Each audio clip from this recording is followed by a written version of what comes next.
Lawmakers opted to postpone the ongoing hearing on the alleged misuse of confidential funds of the Office of the Vice President and the Department of Education to give way to a more pressing concern. Meanwhile, word got out that an impeachment case was about to be filed today before the lower house, but it did not actually materialize. Why?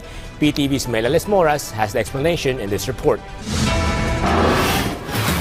The House Committee on Good Government and Public Accountability has postponed its hearing scheduled for tomorrow. According to Committee Chair Joel Chua, they do not want their proceedings to become an excuse for Vice President Sara Duterte to evade the subpoena issued against her by the National Bureau of Investigation over her alleged death threats against the country's top leaders. Other lawmakers like Deputy Majority Leader Paulo Ortega and Assistant Majority Leader Jefferson Conghun agreed with the panel's decision. Naniniwala po kami, ito pong issue sa NBI ay napakahalaga at ito po ay it concerns national security.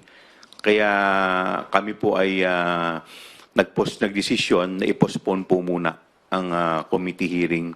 Don't get the committee wrong, no. These are both equally important na proceedings, pero napaka-importante din po na masagot po yung mga tanong at kaukulang investigasyon po ng NBI kasi hindi naman po biro to. These are grave threats. For now, the committee still has to decide when to hold their next hearing and what happens to the contempt and arrest order issued against OVP Chief of Staff Zuleika Lopez, which is set to expire on Saturday. Meanwhile, there are strong rumors that an impeachment complaint against the Vice President will supposedly be filed in the House of Representatives. There was even a text message that circulated that it was allegedly stopped by the President. But the lawmakers emphasized having no such information and reiterated their focus on their work, not impeachment. Hindi ko pa po alam yan. Wala naman po akong nare-receive na communication from the House leadership.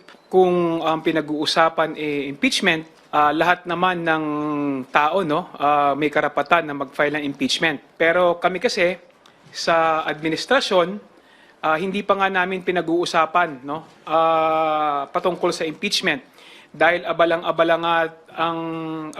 nga kami lalong-lalo na dito sa aming mga gawain sa Kongreso. From PTV Manila, Melales Moras, Balitang Pambansa.